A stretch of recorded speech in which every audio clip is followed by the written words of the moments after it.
Thank you, Lisa, so much, and welcome everybody to today's webinar.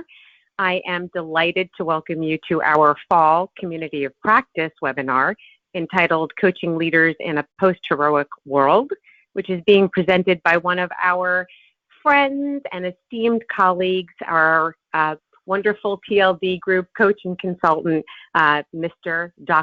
Jeff Hull. By way of background, in terms of the leadership development group, you see on this slide our core team. We've added two wonderful new additional members to our team since our last Community of Practice, namely Corey Long, who is a PhD student at Hofstra University as our Director of Organizational Effectiveness, and Jess Molson, who recently joined us 2 weeks ago as our Director of Client Solutions, who brings with her a background in organizational development and human resources. And you all know myself and Tara and Lisa and Amy, who is our Director of Marketing and PR. Next slide. For those of you that are new to TLD Group, we are a talent development firm committed to developing executive and physician leaders and teams. We work across the health ecosystem, including providers, payers, and pharmaceutical companies. And our vision has been and will continue to be transformation, which is really important in the healthcare industry today through its greatest assets, which are its people. And we offer a variety of different talent development solutions, which we'll review on our next slide. So our services range from assessment and coaching to consulting, specifically in succession management and team development. And we have designed and deliver a number of leadership academies, which are longitudinal in nature and include assessment, action learning, in addition to interactive learning sessions. And we do have a speakers bureau as well, which many of you are a part of, which includes many academicians as well as experts within particular topic areas that are relevant to the health ecosystem. Next slide.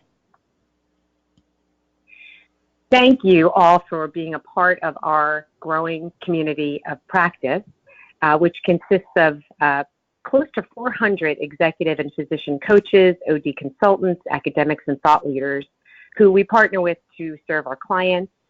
As most of you know, the goal of our community of practice webinars are to gather coaching and consulting professionals from around the globe in an effort to learn from each other, deepen our knowledge, and raise the level of collective expertise on leadership development across the health ecosystem. Next slide. And to this end, many of you know that we have a monthly newsletter, which we titled TLD Group's Impact. And we'd like to invite you to participate in our monthly newsletter, which is distributed to our database of over 10,000 existing and potential clients, our strategic partners, our advisory board members, and our faculty as a blogger. So if you're interested in sharing your perspective on leadership development, your talent solutions, or executive learning, please feel free to contact us at the email listed there, or of course to me directly at tduberman@tldgroupinc.com. Okay, next slide.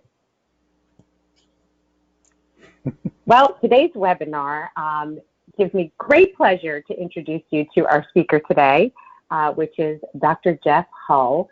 Jeff and I met, just a little personal note here, many years ago when I met Jeff at the Institute of Coaching, for which he is a leader there in terms of the organization itself and bringing some incredible speakers to help develop coaches and consultants around the world, really. Jeff is an author. He has a book that has been recently published, which we'll be discussing today, called Flex, The Art and Science of Leadership in a Changing World. And it is phenomenal. It's an incredible resource for us as coaches and consultants and for our clients as well, as a leadership development tool. Tells great stories. Jeff has worked for the past 2 decades as a C-suite executive coach and consultant and his particular areas of expertise are around change management, org strategy, structure, and culture. Jeff has worked for many organizations as a keynote speaker and facilitator. He's worked with both nonprofit and for-profit organizations, and he has his own company called Leadership, which I love the name of, based in New York City. And today he's speaking to us from his summer home or his retreat from New York City in the Catskills. He's a clinical instructor at Harvard Medical School and an adjunct professor at NYU. So without further ado, Jeff, please take it away. Thank you, Tracy, and thank you for that amazing introduction. It's always a little bit daunting to think about the history of the kinds of things that I've been involved in over the years, and it makes me feel like I must have started my career when I was about 5 years old. But I am thrilled to be here and honored to be invited to be part of this community of practice and to share some of the information that came out of my recent book that Tracy mentioned. But I also want to just thank Tracy and Tara and the entire team.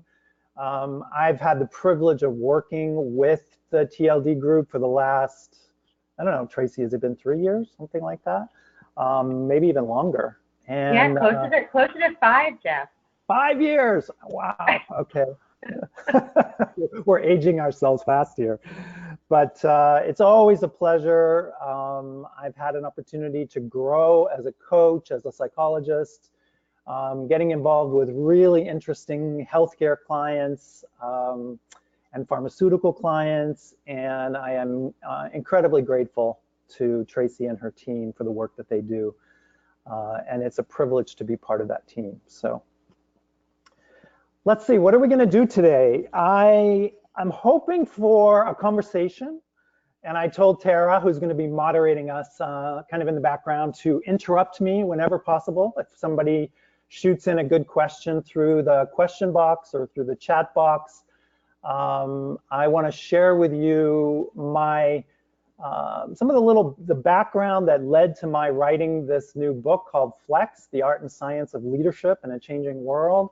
So we'll dive a little bit into the sort of evolution, I think I'd say, of the way theorists and academics and even those of us who are practitioners think about leadership these days. And then talk a little bit about what I call the age of convergence, which is recognizing that there is a huge shift in the landscape of organizational design, the demographics, the workplace in general, the environment we're all dealing in. And it's leading to something that I call convergence. It's also a form of acceleration, and we'll talk a little bit about that. And I'm very curious to hear how all of you have been impacted by that, because I think this is something that I may write about it, but it's something that impacts all of us.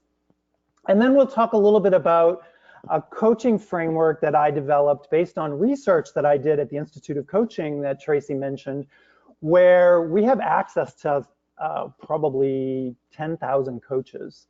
And over a period of 3 or 4 years, I did a series of surveys and focus groups and roundtables, basically to determine what are the core areas of competency, what are the focus areas, the domains that we as coaches find ourselves working in more often than any other.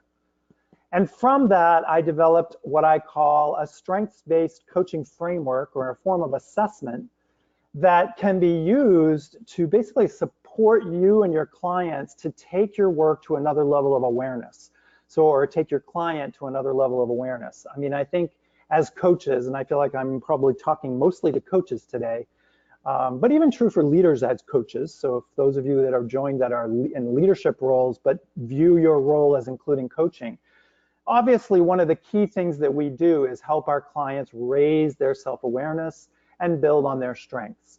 So the framework that I developed based on the research from my own practice, but also from working with many coaches that are involved with the Coaching Institute at Harvard, is designed to help us deepen and broaden our awareness and our strengths-based capabilities. So we're going to dig into that.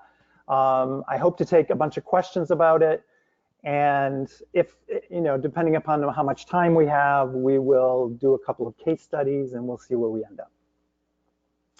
So let me start by doing a little bit of a step back and reflection on where we are in terms of leadership, like the theory, the academic perspective on leadership. I think this is something that for many of us, we kind of have it embedded in our DNA. We've gone to graduate school, maybe in organizational psychology or business school, or grown up with hundreds of leadership books. But it's pretty rare for us to step back and reflect on how has the leadership landscape changed, both from a theoretical perspective, an academic research perspective, but also from a practical perspective. So, and it was in my recognizing maybe about 5 years ago that the world I was working in as an executive coach had really fundamentally changed from when I started about 20 years ago, sort of in the early stages when executive coaching was really just kind of out of the gate, that there's been such a huge shift in what it means to be a leader, that it prompted me to step back and maybe go back and do a little homework before I decided to study it and write about it. So first few slides here are really just a primer. Like, think about the different paradigms that we've lived through as humanity. And I will couch that by saying sort of the Western frame of reference, right? Because obviously, if you're looking at indigenous history, or if you're looking at cultures in different cultures in Asia, you might have a different lineage. But for most of us, I think our lineage of understanding the basic fundamental tenets or themes of leadership is from the West. And clearly the paradigm that we know the best is what I would call the heroic leader, or it could be viewed as the singular driving individual who kind of, wears the crown and runs the show, so to speak. And I think we're all familiar with this more authoritative, charismatic, self-confident, driven, historically typically was a male individual. The theory of that kind of leader is based around the writings of Plato and of Machiavelli and of Sun Tzu's Art of War. But this is basically a trait-based view of leadership, that there are those people that are sort of born, and I say people, and they were basically men that were born to be leaders. And that is the lineage really right up until probably the early part of the 20th century for the way that leadership was viewed. And then in the last 20 or 30 years, you start to see a shift. You start to see what I call the first paradigm shift in the way that leadership was beginning to be broadened, the view of it. And probably the most influential theorist around that is Ken Blanchard and Hersey, who wrote about situational leadership. And then ultimately, some of the work that was done by Bass around transformational leadership.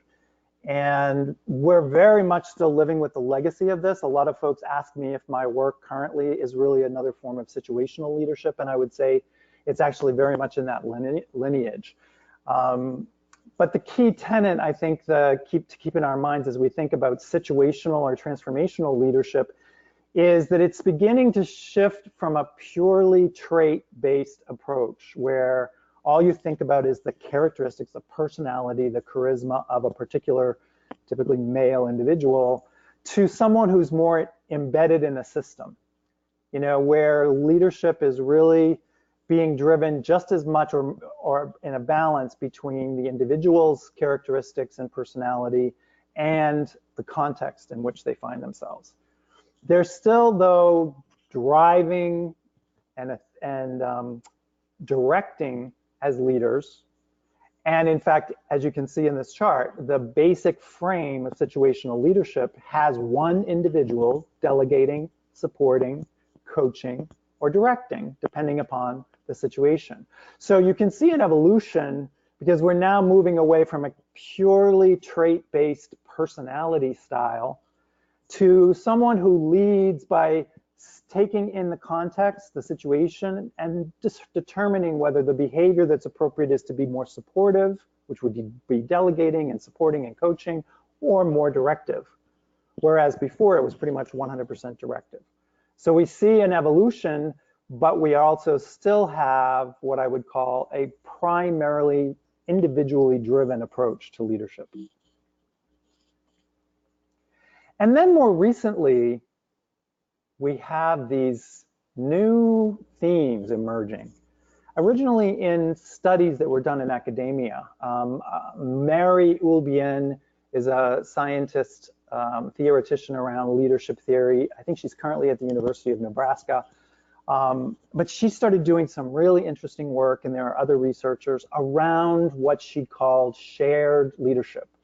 And it emerged out of theories of social construction that basically say, and I'm going to be overly simplistic here because this is pretty deep in terms of what social construction really, in terms of a narrative theory, what it really comes down to philosophically, is that at the end of the day, it's no longer about just the individual. It's also about a shared narrative that gets created inside an organization. And if that's true, then it can no longer be just about the individual, just about the particular person. So this happens in the late 1990s and the early 2000s, that we have different theorists start to basically tear apart this paradigm that there is sort of a one-size-fits-all leadership style, that only one person is identified as a leader, that when you develop high potential leaders, you're looking for a particular person. Again, still mostly men, not always, mostly white men, not always. There was obviously an emergence. There were obviously females leading as in the 70s and the 50s and the 60s. And it's definitely starting to break open with people of color and people from different cultures. So, you know, as you get into the early 21st century, you start to see more diversity, and you start to see this theory starting to emerge that leadership could potentially be a shared process, not just driven by one person. And then you have this new governance model that emerged just in the last 10 years or so, that some of you may have heard of, called holacracy, which is really kind of like a constitutional approach to leadership. It's not entirely leaderless. I think some of us have read about leaderless theories, which actually, to my mind, was basically a fad. There was a period when there was some writing being done about leaderless teams, and some companies were experimenting. But it was really, again, variations of this shared leadership theory. There's leader-follower exchange, things like that. I will say that in the midst of this, there's also a theory that took hold in the mid-'80s called servant leadership, which did not actually become a paradigm unto itself, but in many ways was sort of a progenitor of this idea of beginning to move towards shared leadership. When, if you think about servant leadership, and I think Gardner wrote the famous book about that, he was saying that we should flip, you know, the role of the leader is to flip the hierarchy and actually serve the staff rather than the other way around. And that you can see as a sort of an evolution, a movement toward this idea that the individual has a varying role depending upon the situation, the context, and then ultimately there's more handoff to others. So that's what ultimately led to theories of shared leadership, and then currently this new idea of holacracy, which has been tried in a few companies. It's basically a setup where the organization is not hierarchical. It's run more like circles, a series of circles, and the leaders change. They are kind of project managers. They are voted. It's like a democracy, but they, instead of having a hierarchy, you basically have project leaders. And they're constantly changing. They're constantly moving according to what the initiatives are and the projects are, as opposed to having one particular visionary hierarchy. Some of you may have heard of the company Zappos, the shoe company, and Tony Ziak was probably the most well-known experiment in the holacracy. And it's still around. It's been troubled because interestingly enough, and I'd love to hear your thoughts on this, they discovered that there were a lot of issues with staff in organizations that tried a holacratic approach, in that there were many people in the organizations who actually wanted to have a stronger leader. They were frustrated with the idea that they would step into leadership and step out of leadership. And so that's been challenging for the companies who have decided to take that on. But I think it's still evolving. The question that always lands in this topic of shared leadership is, does it work? You know, is it successful to move away from a hierarchy, to move toward collaborative, partnering, flatter, networked, shared, whatever way you want to describe leadership? Transformational environments that break down the normal hierarchical patterns. And the research has shown, and I have listed here just some examples, that studies in various systems, healthcare systems, graduate schools, venture capital firms here in the US, startups, and even manufacturing, which I thought was quite interesting, have actually found that where there is a culture that enables and nurtures shared leadership, some variation of a collaborative, non-hierarchical approach to leadership, do have higher engagement, lower turnover, better decision making. So, you know, I think the jury is out as to where we are overall in the evolution towards this paradigm, but the studies are beginning to roll in that show, and especially in teamwork environments like healthcare, like nursing, you are seeing that these environments are more effective than sort of the top-down hierarchical approach. So if you want to, I can follow up with you if you're interested in learning about any of these particular studies, but I just wanted to summarize, because I think the question that people all sit with is, it all sounds great, Jeff, to move away from the heroic leader, right? But does it work? You know, or is it effective? So in that lineage, more recently, like in the last 10 years or so, Louise Fletcher and a couple of other researchers in the academic sphere, the leadership research space, have been studying what they call living systems, you know, really more networked systems, and discovering that there's a path or a pattern, a system of interdependencies in environments that work with a more shared leadership approach. And they actually coined this term post-heroic leadership. And what I like about it, and why I picked up on it in my writing and my work with clients, is that they basically say that it's not about throwing out the baby with the bathwater. It's not about saying that there's no longer a role for a strong, authoritative, directive, visionary leader. They're basically saying that the system, depending upon the evolution, the growth, where the company or organization is in their stages of development, may require a very strong directive leader, and ultimately may be able to hand that off to a shared leadership environment and then actually take it back depending upon the situation. So they're basically saying that it really depends on the system and leadership practices that are embedded within the system. And it's post-heroic because it's not anti-heroic, it's not non-heroic. I have a very good friend, Eric Kaufman, who wrote a wonderful book that actually has the title Heroic Leadership. And he and I actually are in alignment. He doesn't write that leaders are exclusively sort of heroic leaders. He's writing about the need for growing in your self-awareness and to learn to capitalize on your strengths and learn to be inclusive of the voices around you. And he calls that heroic, and I would agree with him. So it's not an either-or proposition. Now I think, and Jeff, it's Tara.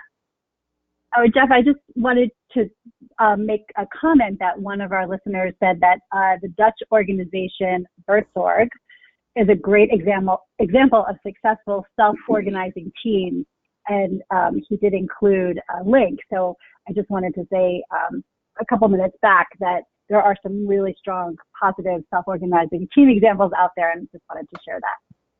Yeah, thank you for that. I think that this idea of that, I'm glad he mentioned that self-organizing teams is a really interesting sub-theme around the holacratic approach, which is that it's not about no leaders, it's about shifting, changing, and addressing the leadership needs of the team or of the organization, depending upon the situation. So allowing teams and sometimes whole organizations to self-organize, and leadership emerges from various places, actually, which is great. So are you going to launch a poll? Yeah, we're going to launch our first poll. Very cool. And there you go. Okay, so the question is, what is the leadership style or stage that you find in most of your client organizations? And the options are patriarchy/hierarchy, situational with authority figure, some shared leadership, networked, distributed, partnering, or post-heroic. So we will wait while people chime in. Give a few seconds.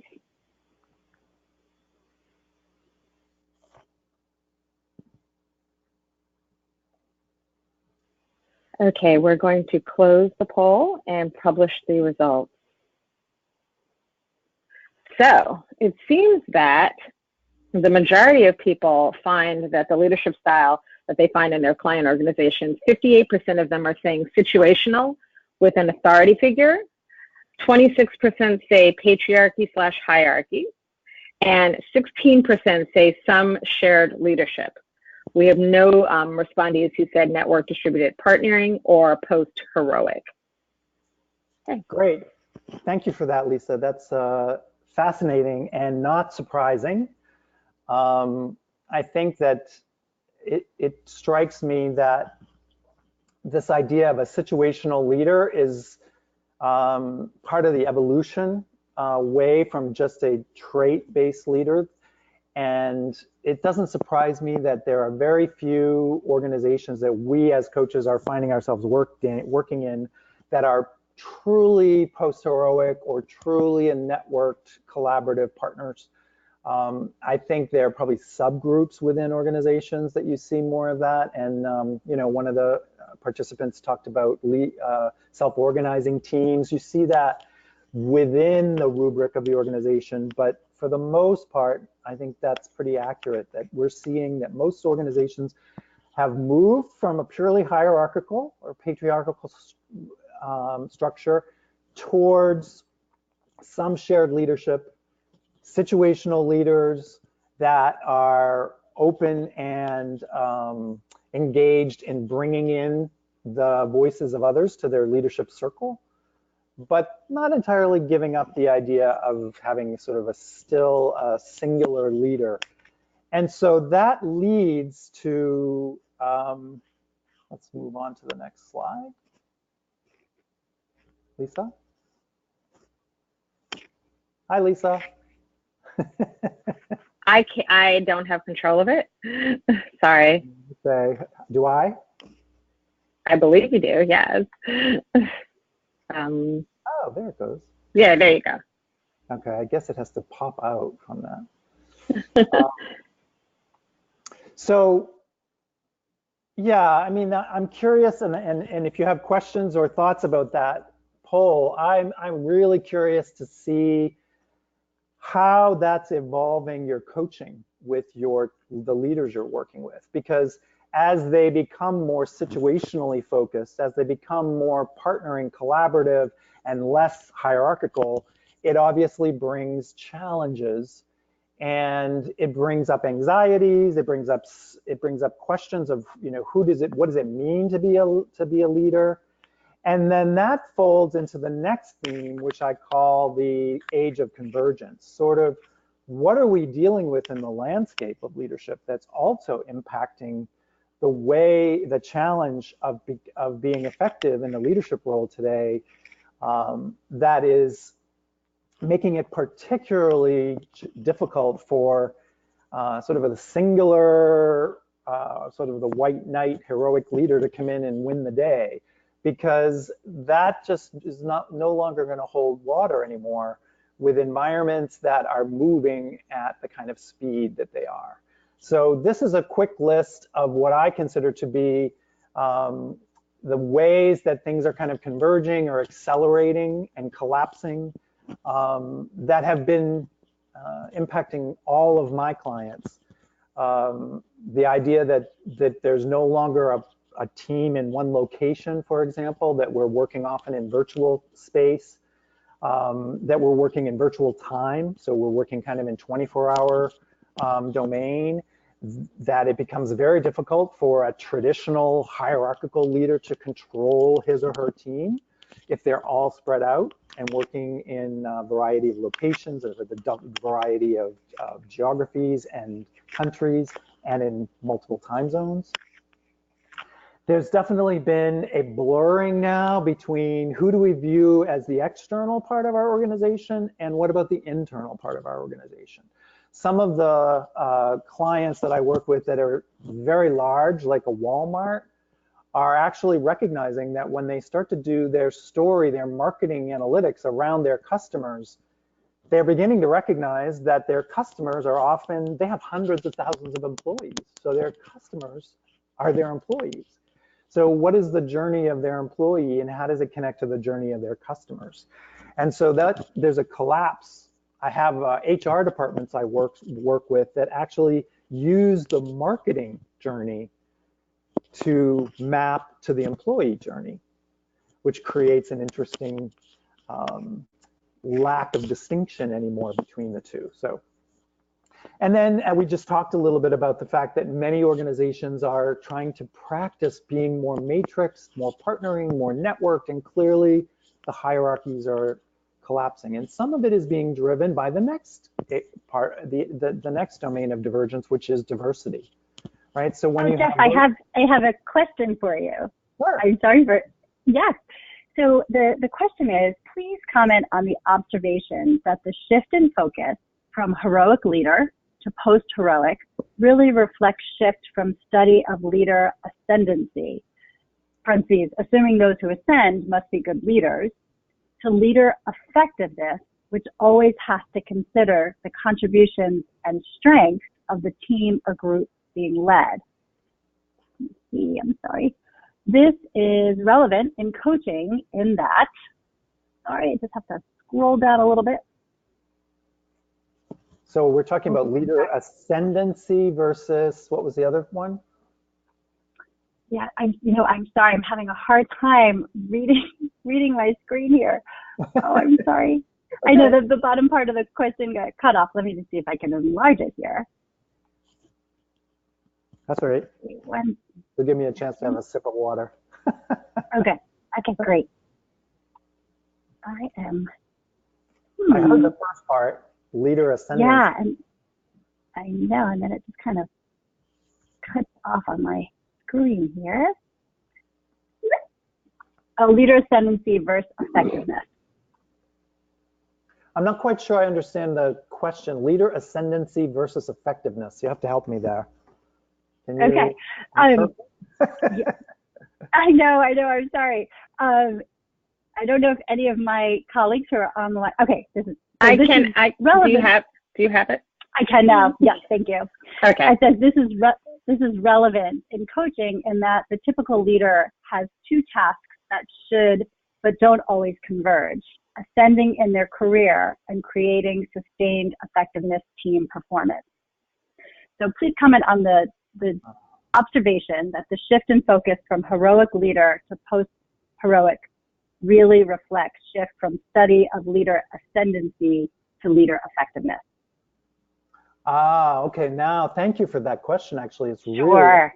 Yeah, because basically what you're talking about is the awareness for many leaders today that the typical career path is no longer based on seniority, moving up a ladder, getting a new title, that some of that still obviously exists. Clearly, there's still some level of hierarchy, but it's squeezing.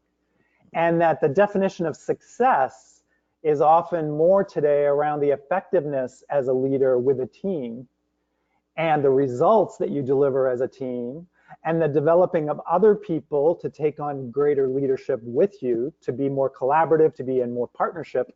And so the typical rewards or the typical forms of recognition that we have been used to, you know, handing the promotion, moving up the ladder, those are kind of not completely going away, but they are definitely being squeezed. I would say that's another form of convergence.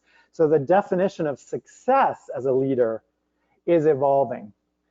And it's particularly acute on my number 5 here on this slide with demographic distinctions, that many of the next generations, you know, the millennial generation, Generation Z that's beginning to come into the workforce, they're not really looking to ascend the ladder, partly because they realize the ladder may not even exist anymore, and partly because they're looking for different things. They're looking to grow, they're looking for feedback, they're looking for impact, they're looking for an environment of meaning. They want to make a difference. And they're not willing to wait 20 years, the way that those of us that were grown up in the boomer generation are sort of embedded in our belief system that you work your way up a ladder that no longer exists. I mean, I have found that in most cases, the value systems of the millennials and the value or other, you know, up and coming leaders and the value systems of boomers are actually not that different, which is why in my book I describe them as, I say that we are all millennials, in the sense that, you know, we're all dealing with the 24-hour wired workplace. We're all dealing with work-life balance issues. We're all dealing with these networking and matrixed environments. So, and we're all dealing with diversity, the cultural diversity, the racial diversity, the gender diversity. These are all things that are impacting everyone. So the value system that drives both millennials and the older generations is actually pretty similar, but the way that we have a comfort with those changes is maybe fundamentally different. And so to your question about ascending as a leader being the way you define success is a really good one, because the question then becomes, how do you define success if it's not about being promoted, if it's not about moving up the ladder? And I think that's why as coaches, you know, we have to support our clients to broaden their definition of success. Like, what is your commitment to making a difference in your organization? And it's no longer just about creating, you know, higher level power, ownership, money, those kinds of things. You know, it's more intrinsic. And I think that the junior generations have an easier time of that, but it's basically coming to all of us. So it's a great question. So I wanted to ask you all out there just briefly how you're being impacted by this, what I call age of acceleration or convergence. So we had another poll just to see a little bit of data on what you're finding in your organizations before we move into the framework. Okay, so the next question is, which convergence is creating the biggest challenge for your clients? The choices are flattening of hierarchy, diversity of cultures, races, gender dynamics and fluidity, diversity of demographics, generation gaps, 24-hour wired workplace. So we will wait a few seconds for people to register their preference. I'm curious, because I know if I had to answer this about my clients, I would have a hard time picking one. Yeah. But they're all okay. It's interesting to see what people are finding when they're out in the organizational world. All right. I'm going to close the poll. So here we go. And share the results.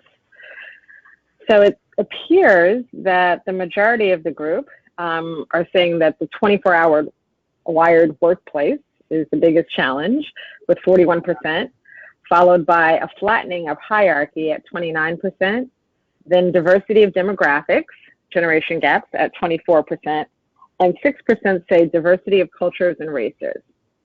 Interesting. Yeah, it's really, I'd love to have this as a snapshot in time and come back in 10 years and see where we are. Because I think, you know, if you look at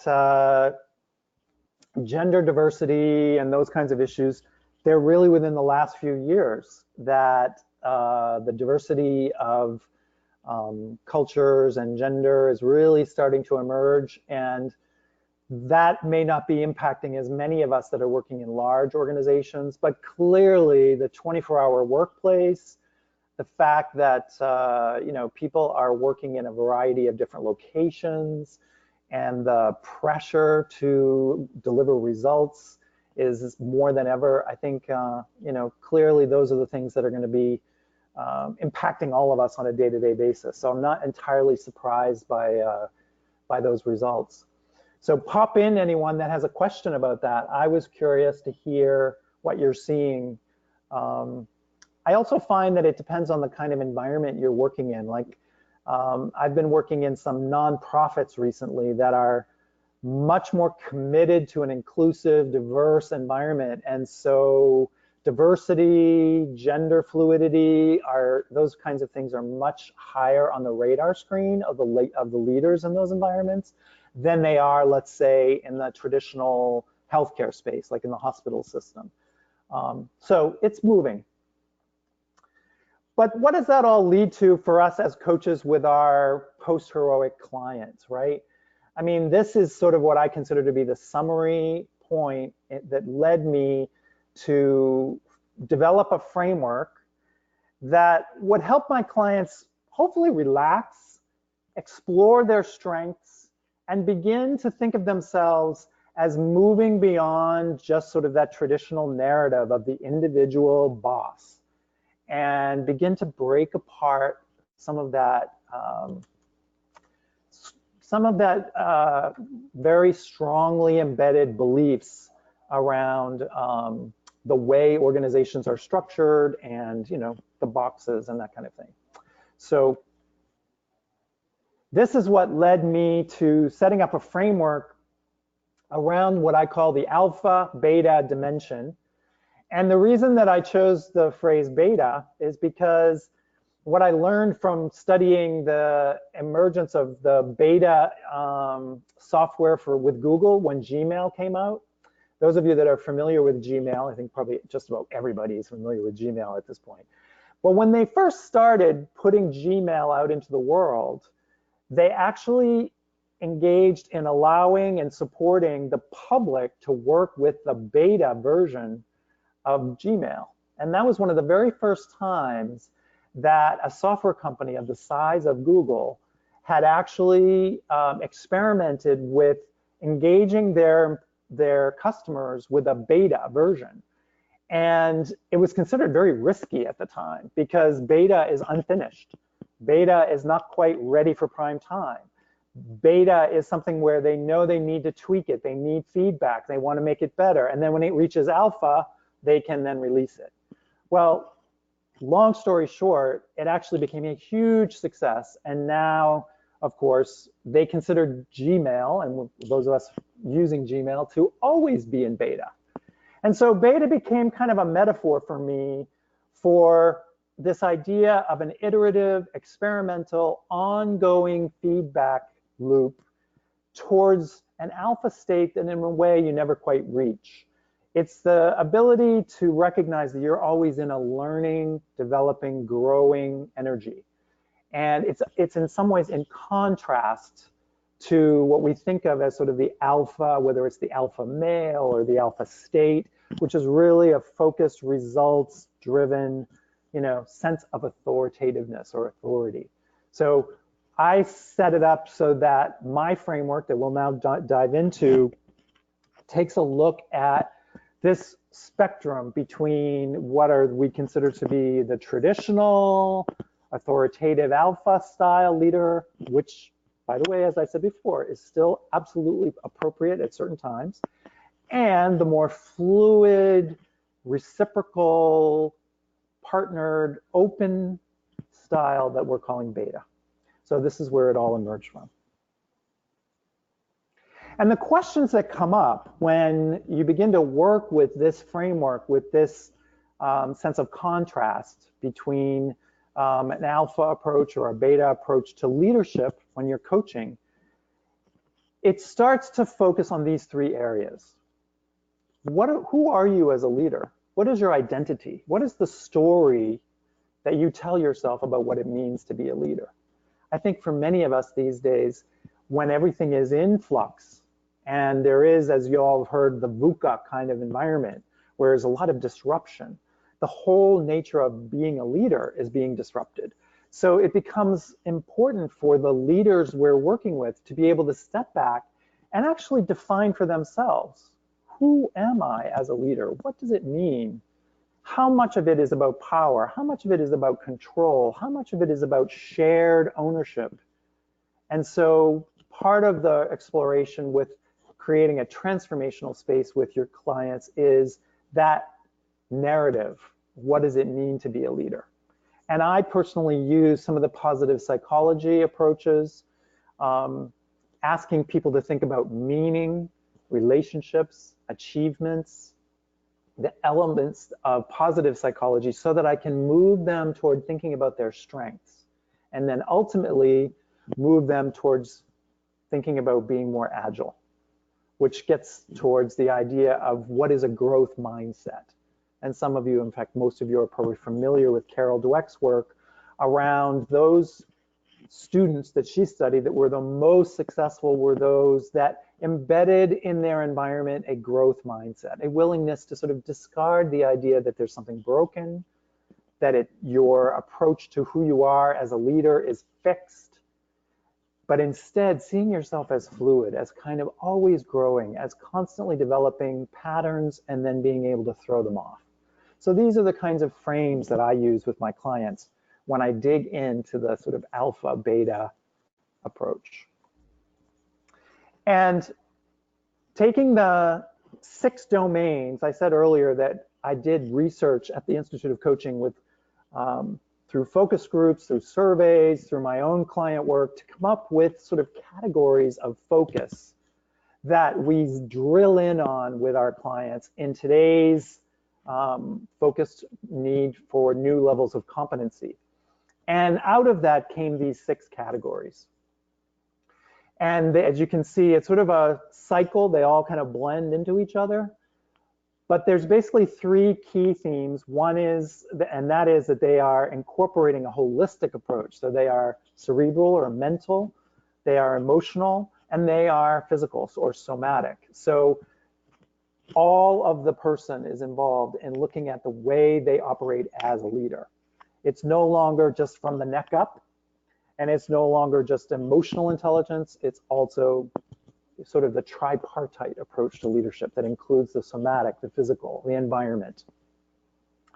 And then the 6 areas that most of my coaches that I've worked with wind up focusing on are decision making. You know, how do you make decisions as a leader? Communication, how do you influence people? Emotional quotient, how do you use your emotional agility in interacting with folks as a leader? Authenticity, which is kind of what are the values that drive you as a leader? Collaboration, so when you move toward a team dynamic or a broad influence of a group, what are the ways in which you do that? How do you collaborate? And finally, engagement. How do you set up an environment that gets the best out of everyone? And as we will see as we go through the framework, there are alpha styles in each of these 6 areas, and there are beta styles in each of these 6 areas. And ultimately, the goal, I think, for all of our clients is to develop that agility to be able to move according to the needs of the situation, to hand off leadership, to take leadership, to be directive, or to be collaborative, depending upon the situation. So, Tara, let me know if any questions are coming in about this as I kind of barrel on. Absolutely. I'm going to quickly go through the 6 dimensions and just the distinction between sort of an alpha approach in each of them and a beta approach in each of them. So if you're looking at the decision-making category, and you can think about your clients and think about how do they make decisions? More on the left side of this slide, you have a traditional alpha leader, right? Someone who is very directive, very authoritative, very results oriented, and typically they move quickly. They get the data, they make a decision, they share the decision with their team, and then they move on. And if you're really way over on the left, you would be really directive and multitask, like get stuff done very quickly.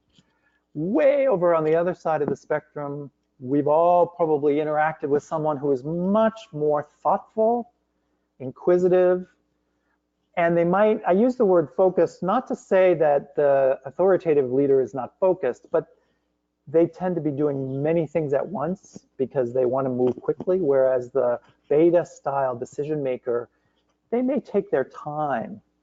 I didn't want to use the word slow because it has kind of a negative connotation, but it's really more deliberative. And it's consensus driven.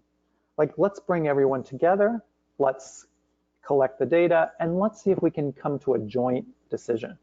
So depending upon where you are on that spectrum, it's a very different frame of leading around how you make decisions. The next area that comes up for many of us as coaches is how do we help our clients be effective in their communication style? How do they influence others?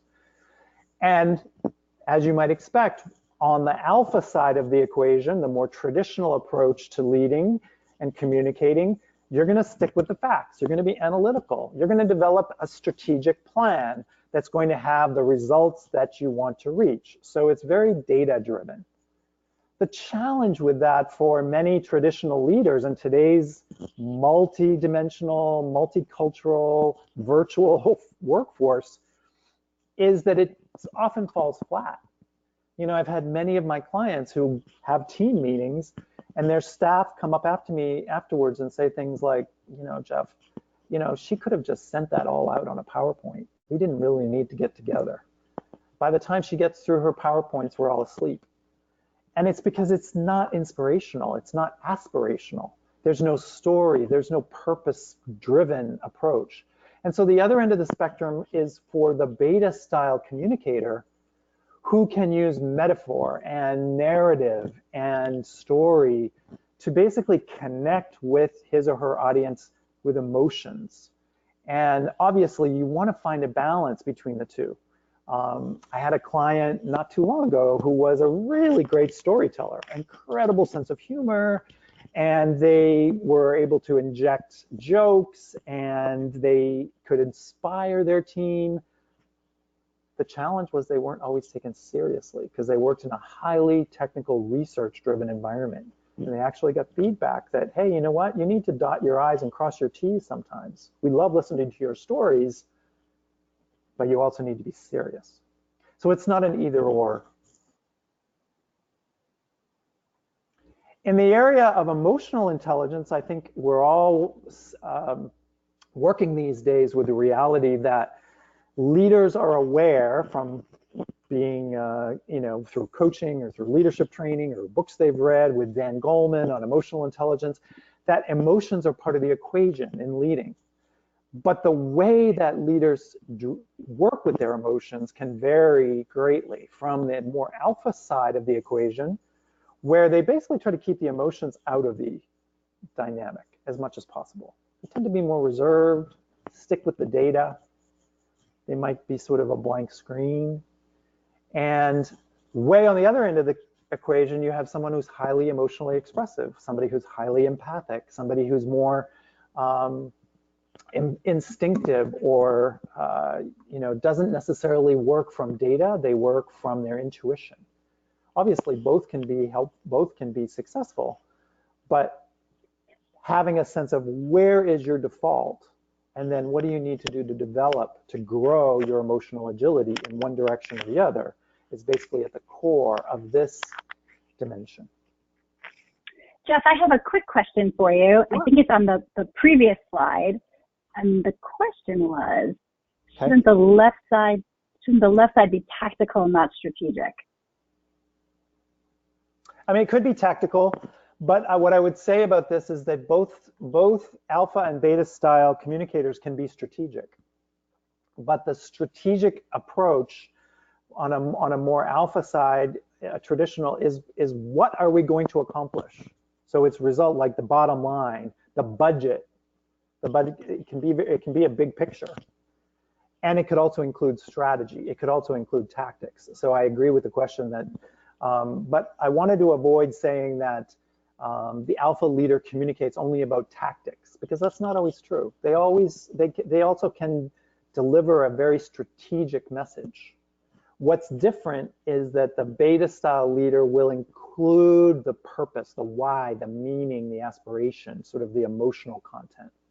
So, and by the same token, you can have a beta leader who's very tactical, a lot of details, but they will tend to do it from a more personal, more storytelling approach. They might give an example. They might walk their people through a case study, a very moving case study.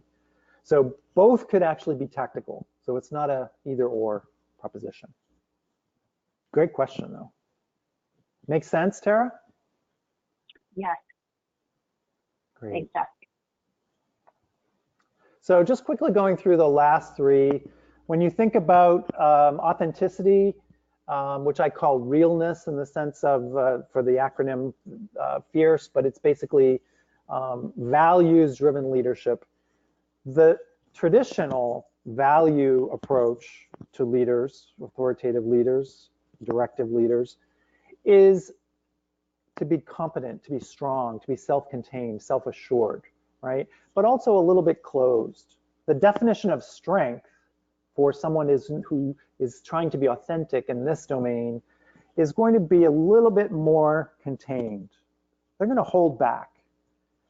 On the other end of the spectrum, you have someone who's going to be open and transparent, and they may even be open to being vulnerable with their staff, with their team, and vulnerable with each other in a partnership.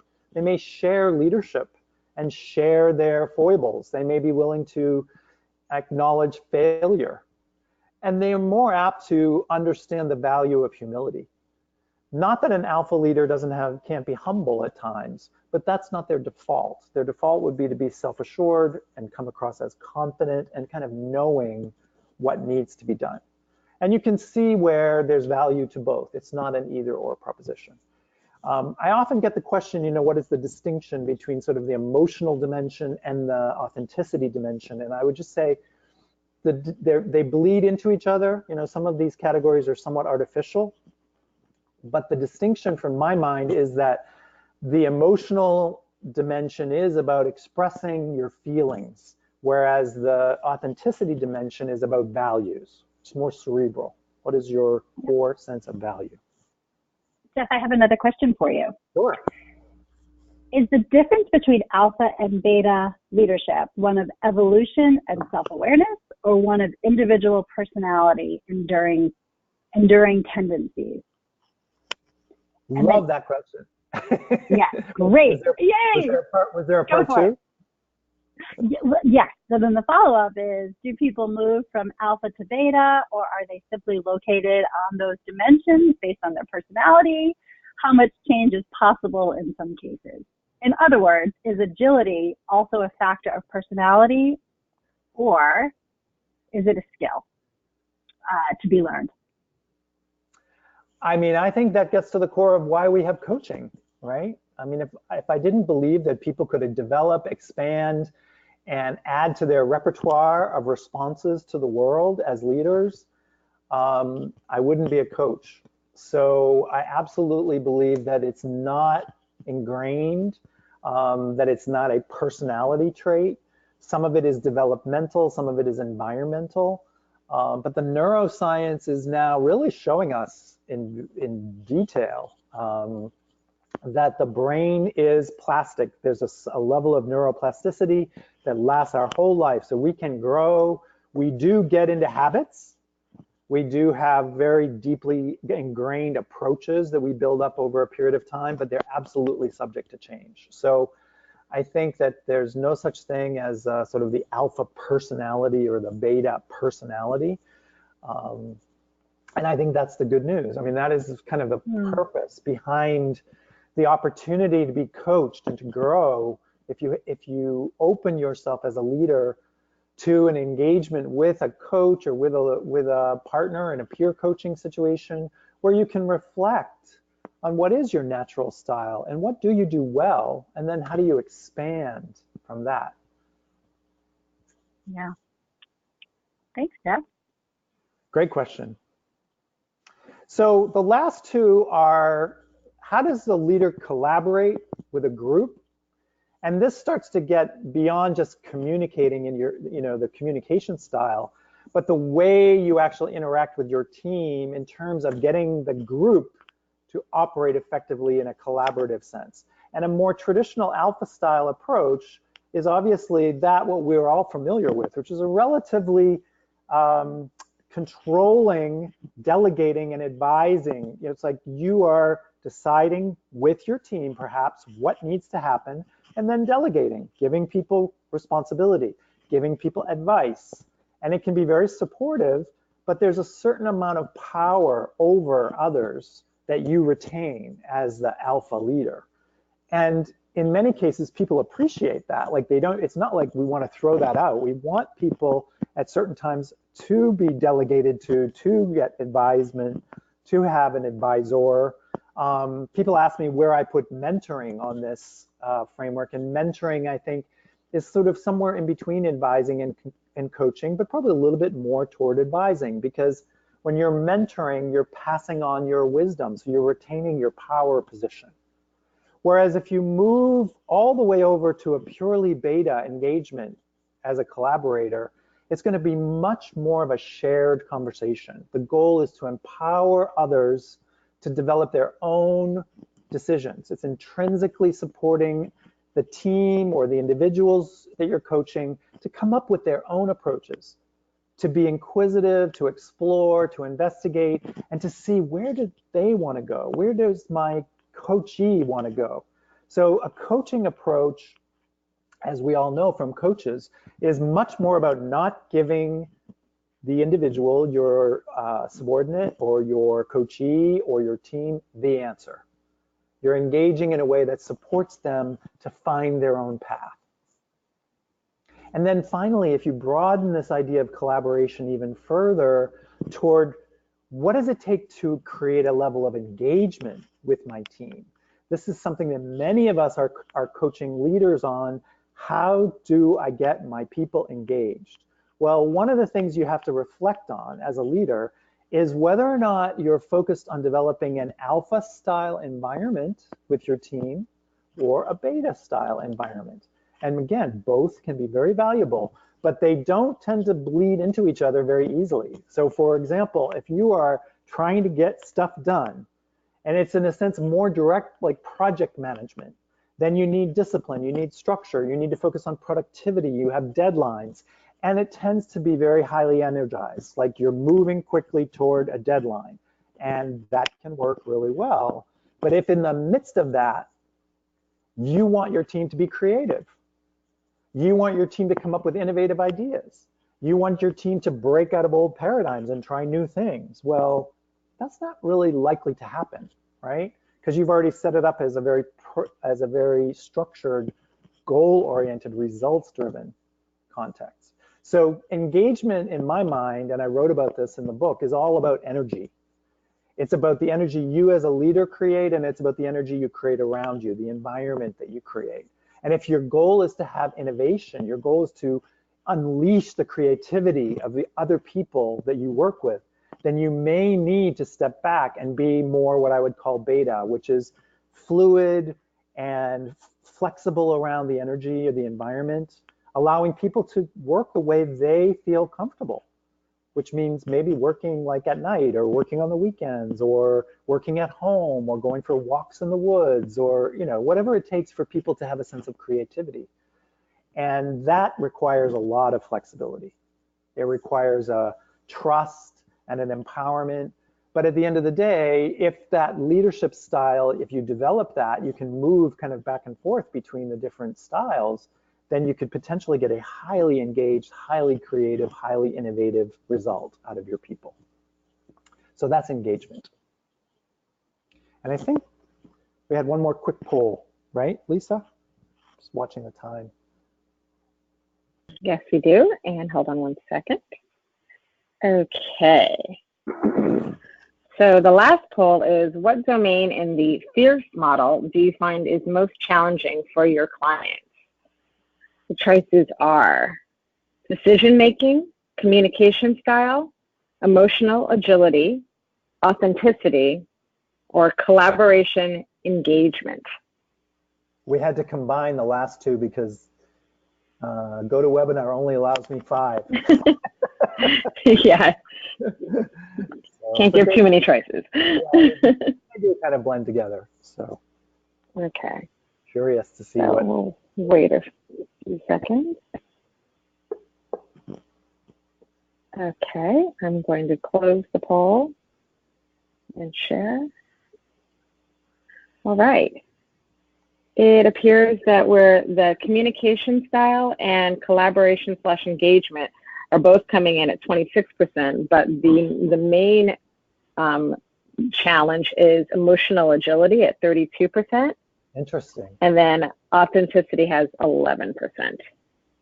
That's really an interesting result, because I have to say, many of the leaders that I've worked with do struggle with being more consensus driven in their decision making. So the fact that that didn't come up is a really interesting situation. Because people do tend to be one way or the other around decision making. They tend to be very democratic.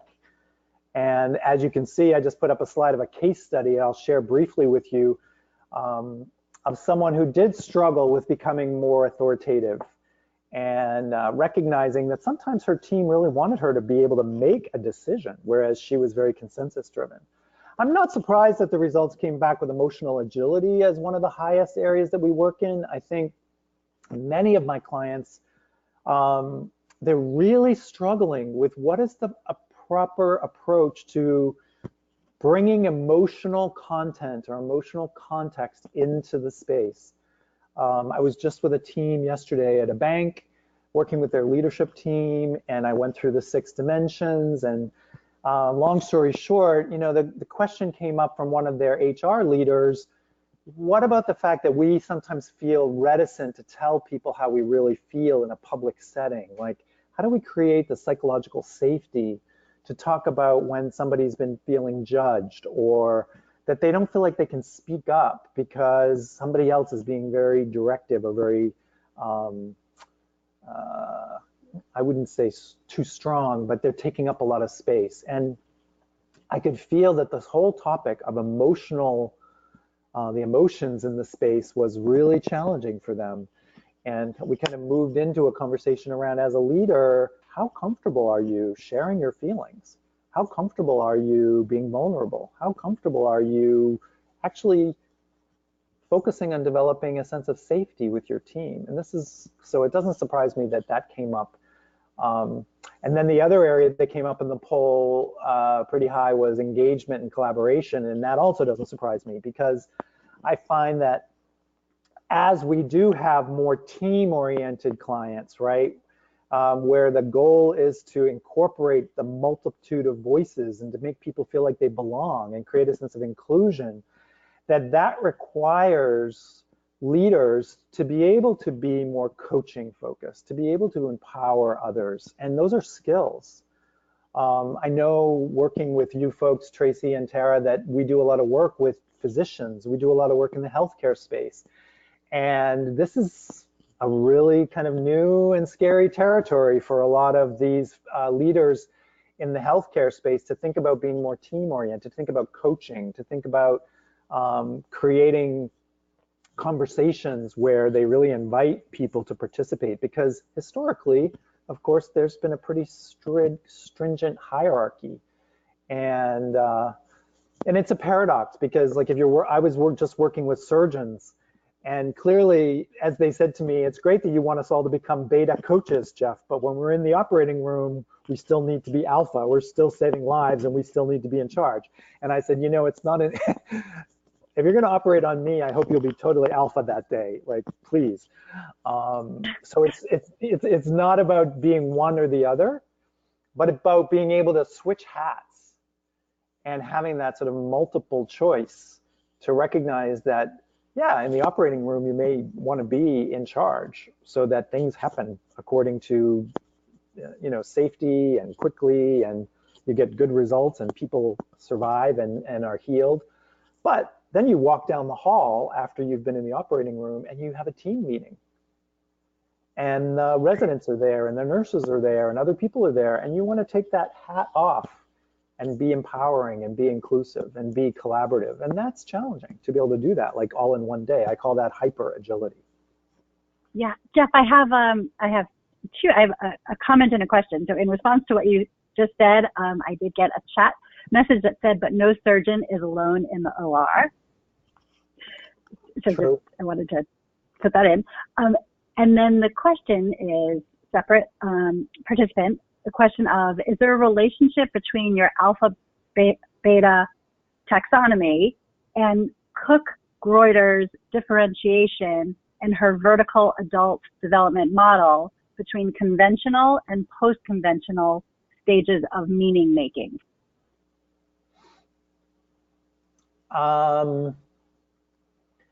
I don't know that I'm as familiar enough with that model to be able to make a definitive answer, but I am familiar with some of the models of vertical development. And I would say that there's really a distinction, because what they're pointing to is the development of a level of the next level of consciousness over time, a maturing sort of worldview that shifts over time. And I think depending upon which model you're using, there's like 4 or 5 different levels. And it's sort of movement toward being self-focused and having a more fragile and rigid ego sense of what reality is versus moving up towards sense-making, plurality, a willingness to incorporate variety of worldviews. And so there is some similarity in that my model would ask our very strong alpha leaders to develop a fluidity that moves toward a flexible, more beta, which perhaps is a more open and transparent approach. The fundamental difference is that I'm not attached to this being a developmental model in the sense of a linear. Like, I think most of the developmental models would say that most people, like in their 20s and their early 30s, are not going to be able to be at level 4 or level 3, that it has a developmental lineage over time. I'm not convinced about that. I've seen some very agile, flexible leaders early in their career.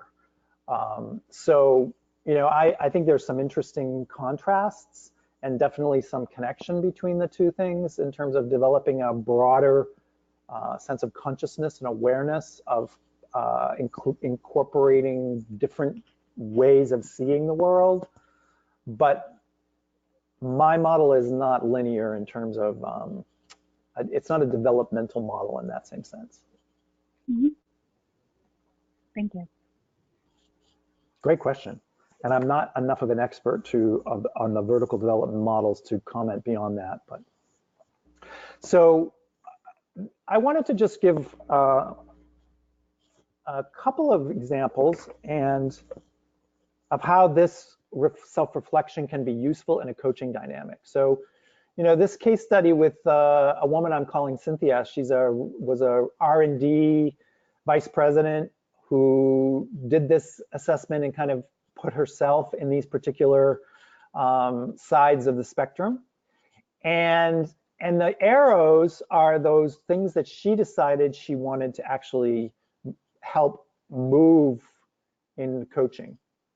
So these were her choices.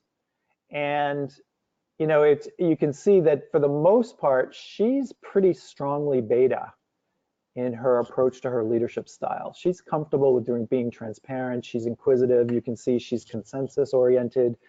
But she also recognized from feedback that she received that being comfortable with empowering others, being empathic, being consensus oriented, all of that is incredibly positive. But there were times when she needed to be more authoritative. She needed to be able to declare her stand. She needed to be able to focus on productivity. And so by actually reflecting on the way she operated with her team, she was actually able to set herself some goals and that way with the coaching, we could actually work on, well, what would it look like?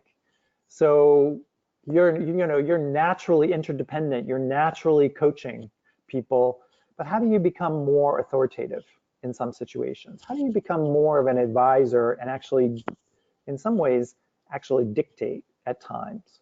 And she was a little less comfortable with that, but it gave her something to focus on, and it gave us an opportunity to explore different possibilities, different practices that she could work on.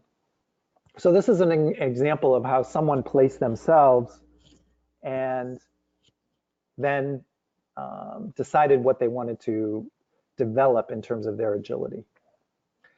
And I want to leave you with a couple of just my thoughts, and then have some, we have a few more minutes. I just want to point that this particular assessment, this framework, is not a personality assessment. And I think the way I like to think about it is that these assessments that engage someone to reflect on themselves, what are their strengths, what are their natural default positions, these are really helpful in having them see that there's not just one way to work, that if they did this assessment with their team, they would all come out differently.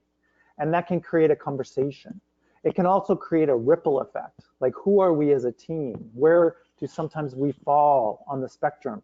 And that can actually have a really positive impact on them having a conversation that encourages diversity, that actually they start to think about, well, wait, maybe we're all a little bit too much on this side of the spectrum or this side of the spectrum, and we need to grow the pie as a team.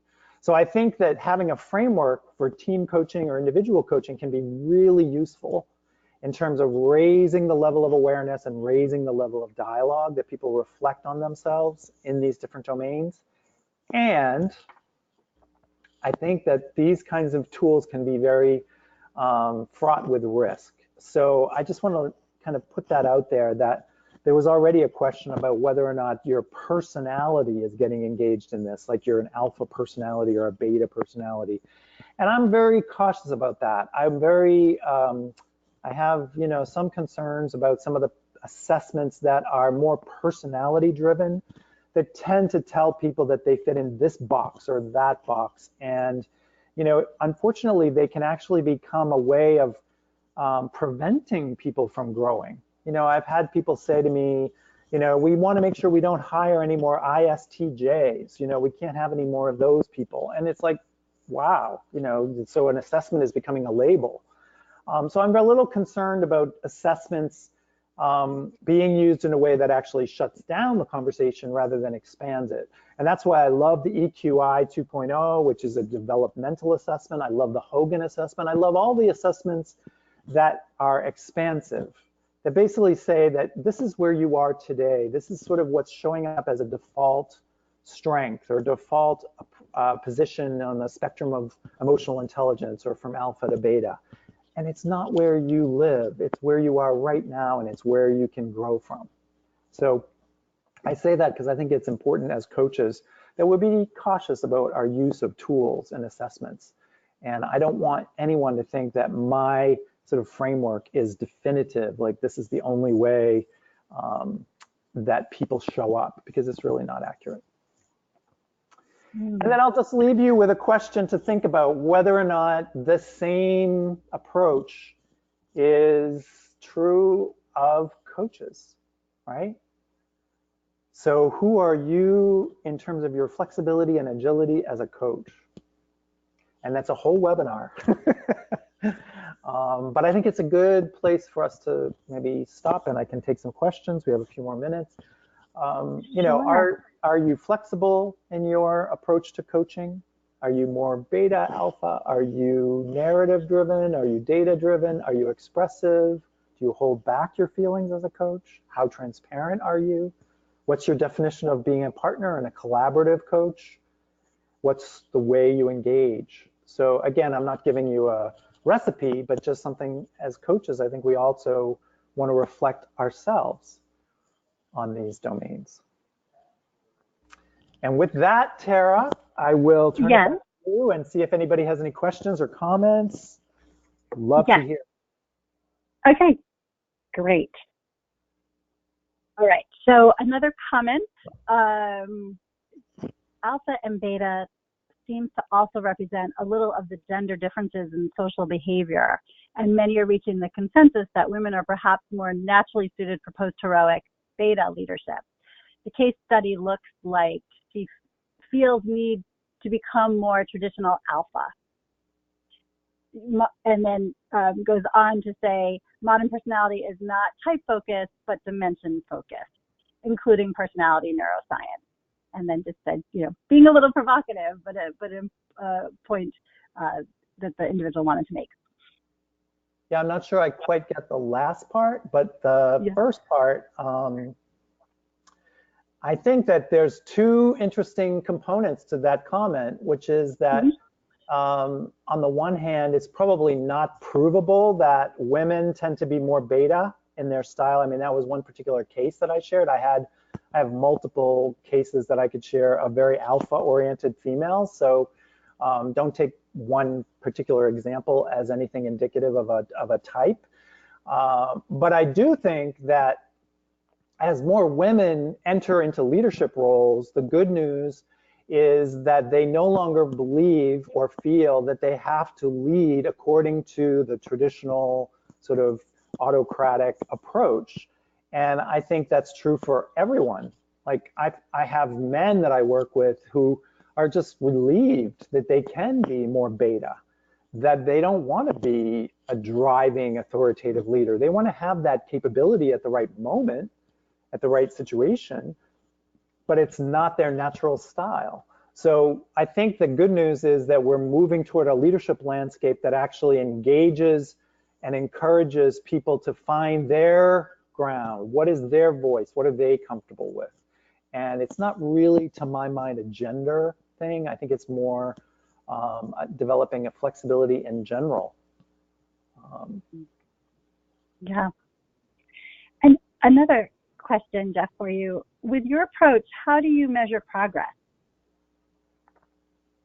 Well, I think that the key is for my clients, I mean, this idea of, you know, like results, ROI in coaching is obviously very complicated.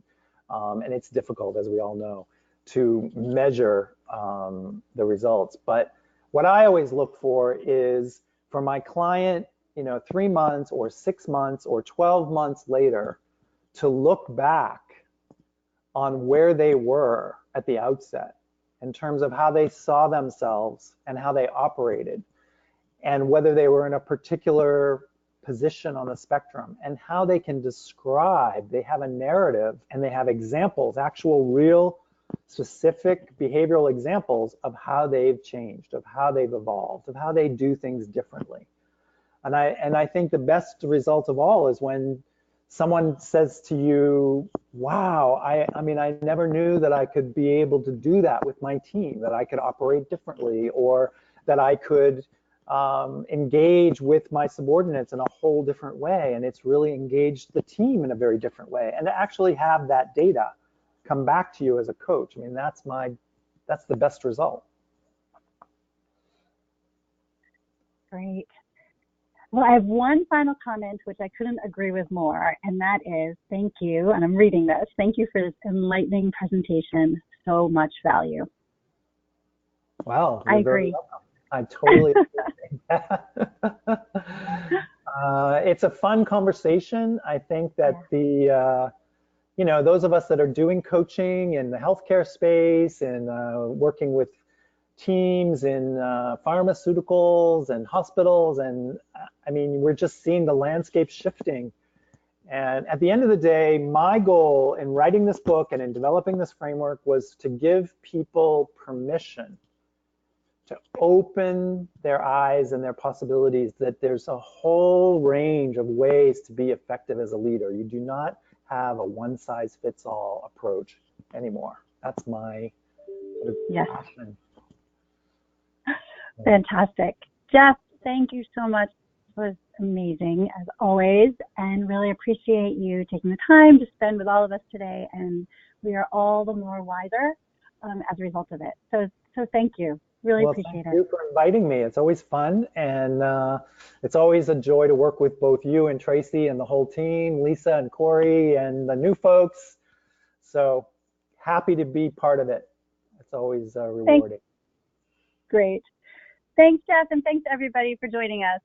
It's a great conversation.